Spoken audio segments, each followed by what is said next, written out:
Bismillah, alhamdulillah, wassalatu wassalamu ala rasulillah, wa ala alihi wa sahbihi wa man wala.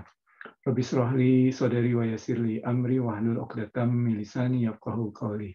Assalamualaikum ibu-ibu, bapak-bapak pengajian dirahmati Allah. Kembali pada kajian Ramadan kita. Insya Allah ini adalah episode penutup dari kajian Ramadan.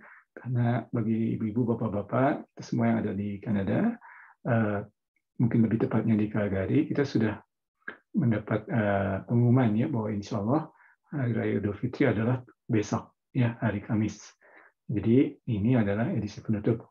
Tak terasa 1 bulan telah berlalu, 3 bulan telah berlalu, dan kita bersyukur kepada Allah SWT kita telah diberikan bulan penuh ya, 30 hari bulan Ramadan.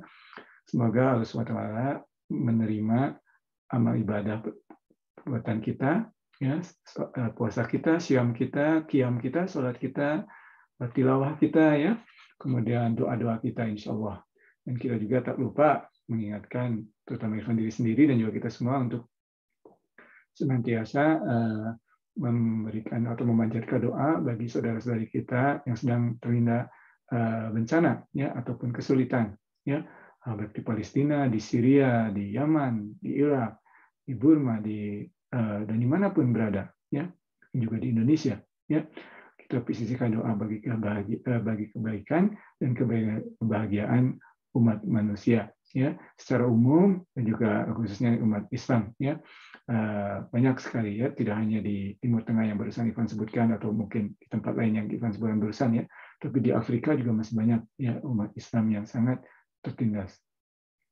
Dan sedikit keluar di Timur Tengah seperti di Afghanistan, kemudian di subkontinen India juga masih banyak umat Islam yang tertindas ya, di Kashmir dan sebagainya. Ya, insya Allah kita di akhir atau di penghujung bulan Ramadan ini kita memanjatkan doa bagi mereka juga. Insya Allah Allah SWT mengabulkan doa kita. Amin ya rabbal alamin.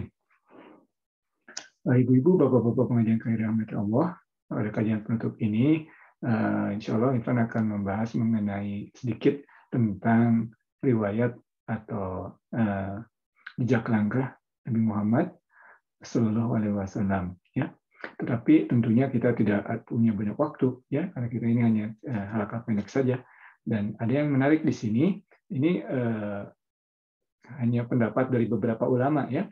Jadi ada beberapa surat terakhir dari surat Juz Amma, ya, surat Juz ke-30, itu bisa dilihat menggambarkan jejak langkah atau biografi dari Rasulullah SAW. Ya, kalau kita melihat di sini dari mulai surat ke 105, ya, jadi 105, 6, 7, 8, 9, 110, 112, 113, 114. Ya, itu menunjukkan biografi dari Rasulullah SAW. Mari kita baca bersama-sama. Kemudian kita lihat ya, kita hanya meninjaunya dari sisi biografi aja karena kita tidak ada waktunya ya, waktu kita sangat terbatas sekarang ini. Oke, Alright, kita membaca ayat yang surat ke-105 ya. Surat 105 ini adalah surat Al-Fil ya, surat gajah ya, Al-Fil 11 dalam bahasa Inggris ya.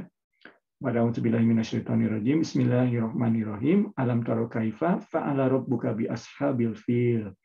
Alam yaj'al kaidahum fi tadlil wa arsala alaihim tayran ababil tarmihim bihijaratim min sijil faja'alahum ka'asfin ma'kul. Nah, Astagfirullahaladzim. Nah, tentunya ibu-ibu, bapak-bapak ingat ya, sebelum dilahirkan Rasulullah SAW, ada pasukan dari Yaman ya, hendak menghancurkan Ka'bah. Ya. Sebetulnya maksudnya itu sebetulnya pada saat itu tidak buruk, ya boleh dibilang tidak buruk. Kenapa? Karena setelah zaman Nabi Ibrahim, Nabi Ismail, kemudian banyak waktu berlalu, ya sampai kepada zaman kakek Rasulullah SAW, Abdul Muthalib, ya. Kemudian juga pada saat itu sudah melahirkan anaknya, ya, sudah punya anak. Namanya Abdullah ya, dari Rasulullah SAW. Nah, pada saat itu walaupun keluarga Rasulullah SAW masih merupakan penganut ajaran tauhid, tapi kebanyakan besar di Mekah pada saat itu sudah berhala, ya. Dan Ka'bah sudah dipenuhi sampai bisa dibayarkan 360 berhala di Ka'bah tersebut. Nah, orang Yaman ini dan rajanya ini bernama Abraha, ya. Ini tidak suka sama berhala karena dia orang menganut agama Kristen, ya. Jadi Yaman ini berhubungan dengan Ethiopia. Mereka tidak suka nih, Ka'bah kok banyak berhala. Kemudian mereka membangun gereja di Yaman, tapi tetap tidak laku, ya. Jadi orang Arab tetap menyembah berhala. Bahkan orang Arab ada yang mengotori gereja tersebut. Akhirnya, oke, kita bereskan nih orang-orang Arab ini. Ya, orang-orang di kaum Quraisy terutama, ya, kita bereskan katanya. Kita hancurkan berhala-berhala ini dari tanah. Tapi problemnya bagi dia adalah Ka'bah ini adalah rumah Allah, Baitullah. Ya, tidak bisa diratakan. Oke, tapi nonetheless dia berangkat ke Mekah dengan pasukan gajah, ya, makanya suratnya namanya Al-Fil, surat gajah, ya, karena gajah ini ibaratnya mungkin tank baja, ya, pada zaman dulu, menakutkan karena gajah tidak ada di Arab, ya, itu didatangkan dari Afrika. Mereka datang dan orang-orang sudah pada takut karena belum pernah melihat nih makhluk apa dan tentara besar, dan mereka bukan bersembunyi, jadi pergi ke perbukitan, ya, dan jadi istilahnya sudah mendekati pesisir kota Mekah.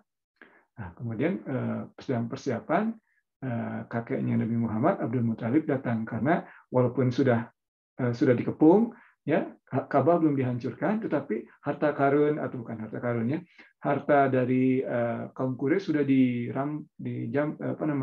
dirampas oleh pendatang ini, karena pada zaman itu normal, ya, kalau orang perang kemudian katakanlah sudah membersihkan daerah kiri kanan di pesisirnya, itu hartanya boleh diambil, itu bukan tidak dianggap sebagai kesalahan, ya, tapi itu sudah norma pada saat itu. Kalau orang berperang, harta rampasannya ya milik yang menang, ya, itu sudah normanya. Nah, di antara harta yang dirampas tersebut adalah 200 unta milik kakeknya Nabi Muhammad, Abdul Muthalib.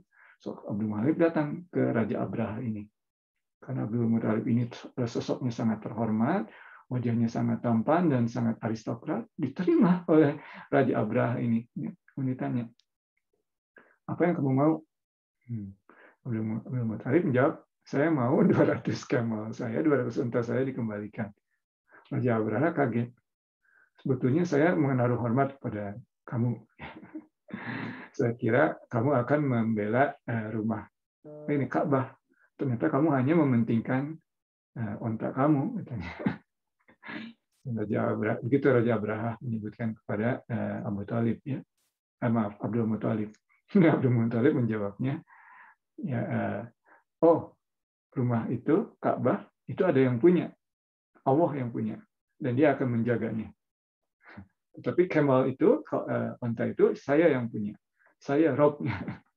Saya pemiliknya. Dan saya bertanggung jawab kepada camel itu, unta tersebut, makanya saya ingin unta tersebut. Kemudian akhirnya diusir, ya, Abdul Muthalib pada saat itu karena Abraha tidak percaya, tidak mendengar kata-kata tersebut. Dia ingin menghancurkan Ka'bah dan ini orang hanya mementingkan kemalnya. Tetapi kata yang menarik di situ adalah Ka'bah ini ada yang dia tetap yakin, ya, Abdul Muthalib ini, Ka'bah ini ada pemiliknya yaitu Allah. Dia akan menjaga. Dan memang benar. Besoknya pada saat diserang hendak dihancurkan, tiba-tiba ada burung, ya, burung sebesar genggam tangan ini, ya. Kemudian tiap burung itu membawa batu, ya. Di batunya itu seperti ada racun, ya. Dan pada saat tentara Abraha ini datang, tiba-tiba dilawan oleh burung itu. Datang burungnya segerombol banyak sekali, sekelompok, dan seperti melemparkannya ini peletnya, itu, batunya itu. Dan tentunya mengenai tentara dan meracuninya. Dan Abraha sendiri kena. Kemudian orang-orang kaget pada saat itu karena belum pernah melihat, ya, tentara Abraha. Kemudian mereka berlari berbalik arah kembali menuju Yaman, termasuk Abraha sendiri. Dan diriwayatkan Abraha meninggal di Yaman karena badannya membusuk, ya, oleh itu. Jadi itulah tersebut, ya. Jadi janji Allah untuk melindungi Ka'bah itu benar adanya.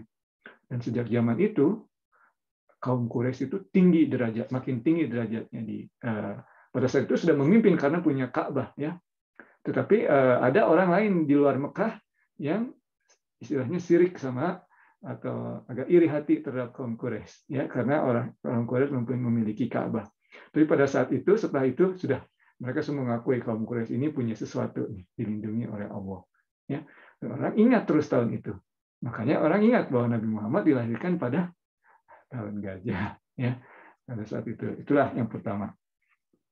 Yang kedua yaitu surat yang ke-106 ya. Surat yang 106 adalah surat Quraisy ya. A'udzubillahi minasyaitonirrajim. Bismillahirrahmanirrahim.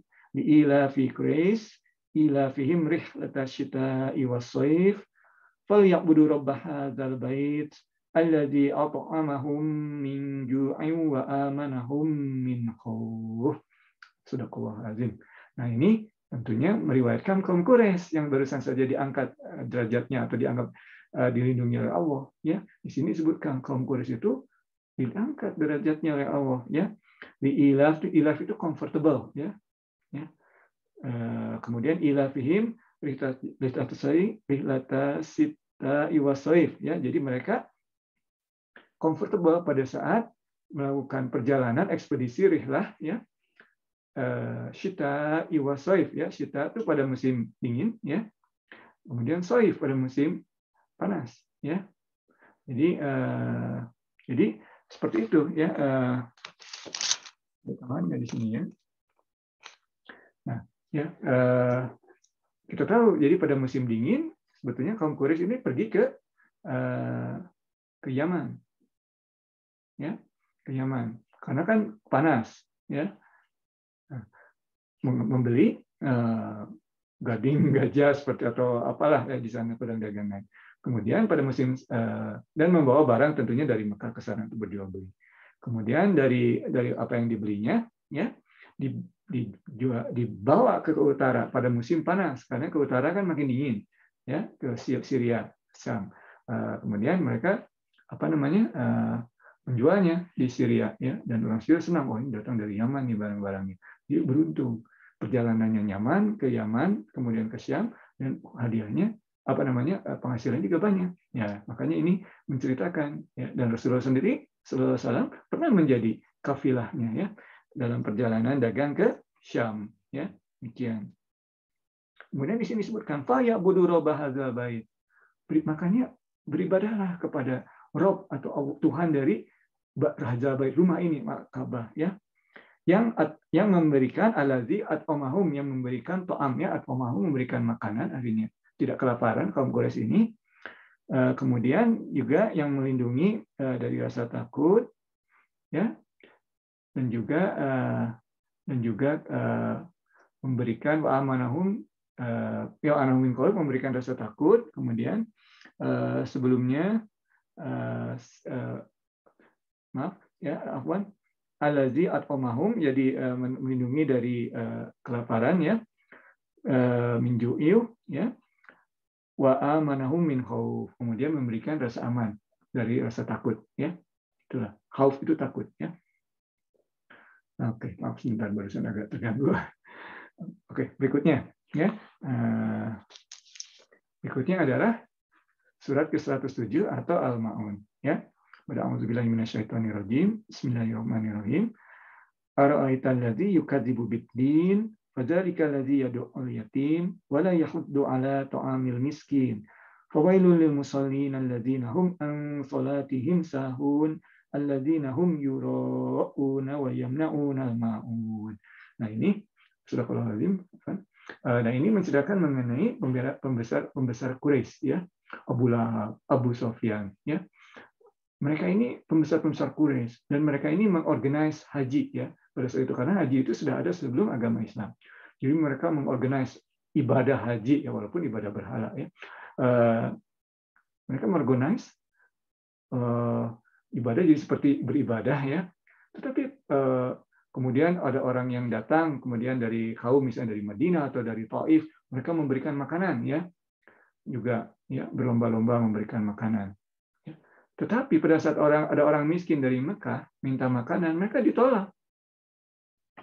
Jadi hipokrisi ya. Orang yang datang kafilah mau berhaji, mau disambut.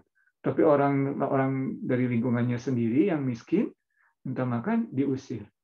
Nah, ini surat ini Al-Ma'un. Dalam bahasa Inggris diterjemahkan biasanya sebagai small kindnesses, ya, Al-Ma'un. Oke, itulah surat Al-Ma'un, ya, masih di zaman Rasulullah tentunya, ya, pada saat Rasulullah grow up, ya, pada saat itu, ya. Kemudian Al-Kautsar, surat yang ke-108, ya, abundant good, ya.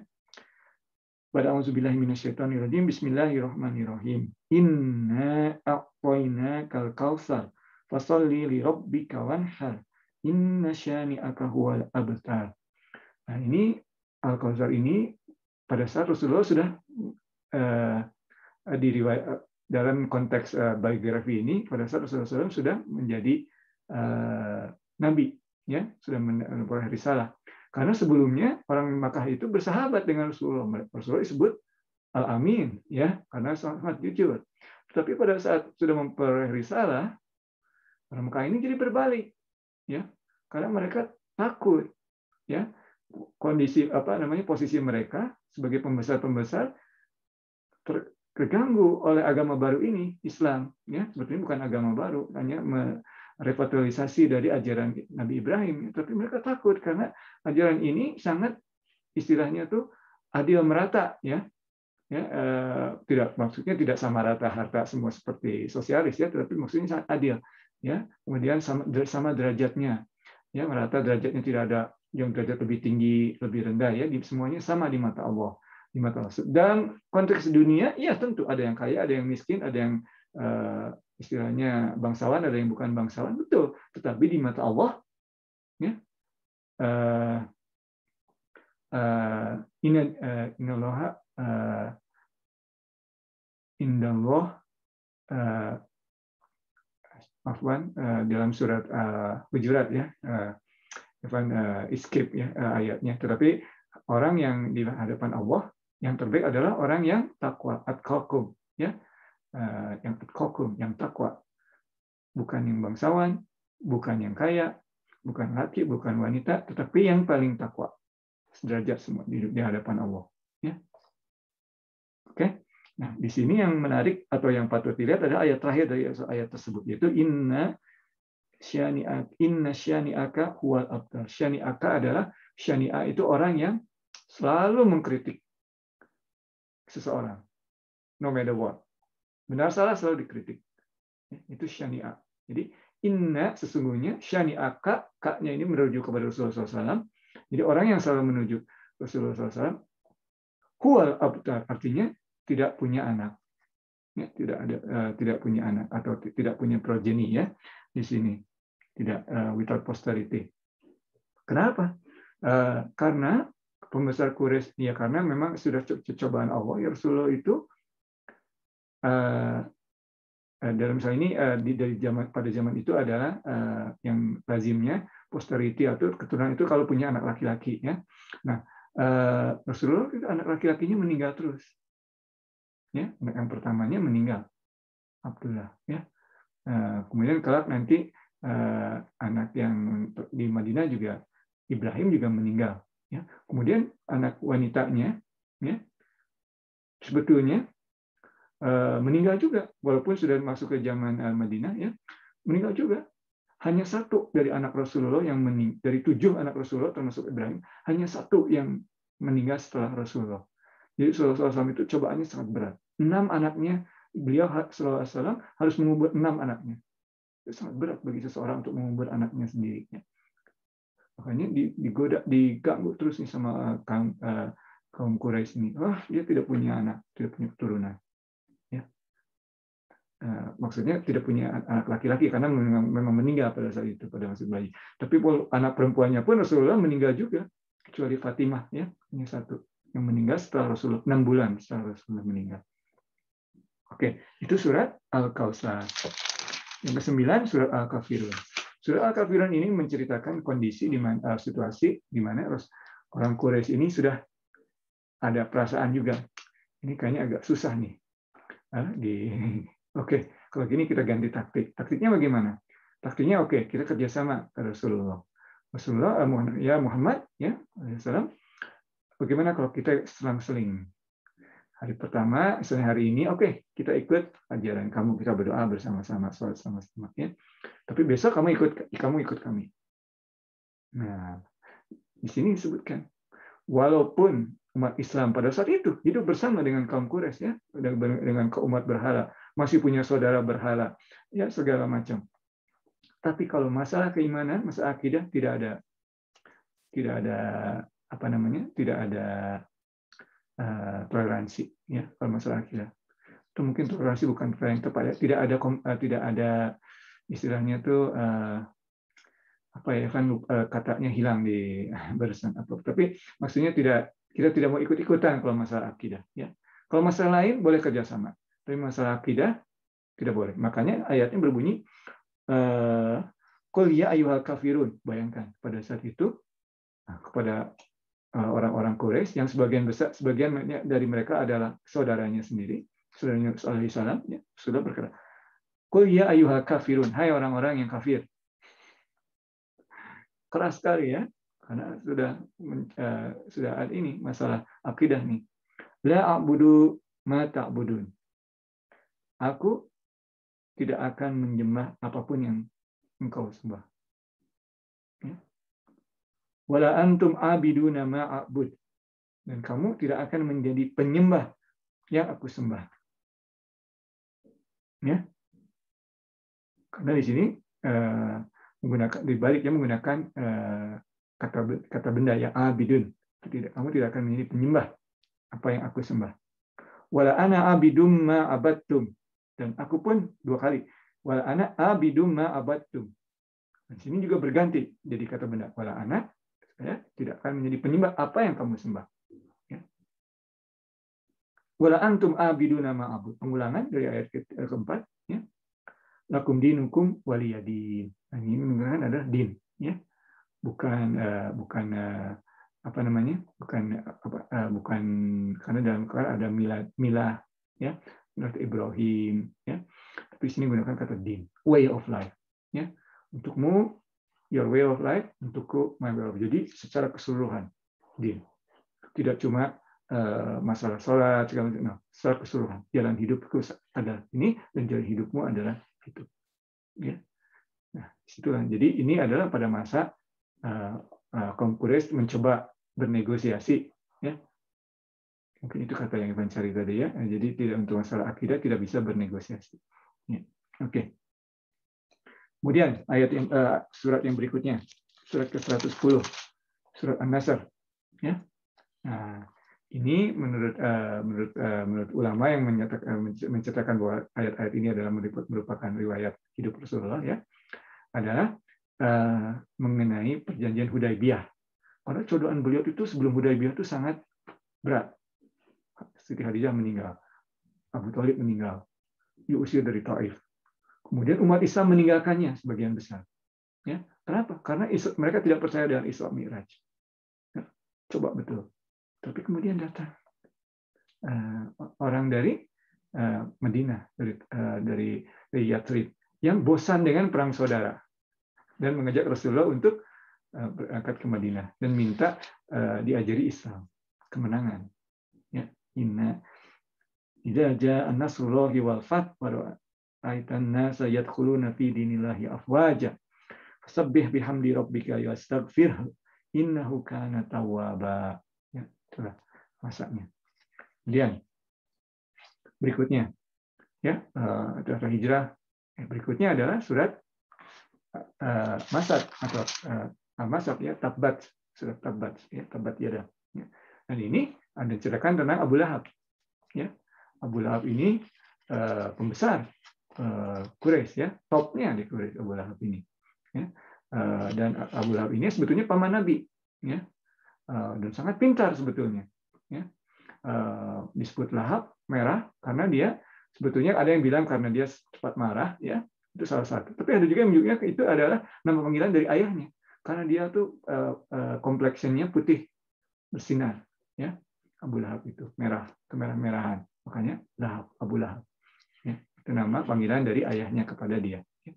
Lalu ini pamannya, dan pamannya ini ceritanya sebetulnya pada masa Rasulullah pernah mengatakan, ya, bahwa mengajak seluruh umat kaum Quraisy untuk naik bukit, ya, di Mekah ini. Kemudian di Mekah itu, kemudian pada saat naik bukit, semuanya ada di sana. Rasulullah bertanya, apabila saya menyatakan bahwa ada musuh di balik bukit, kamu percaya tidak?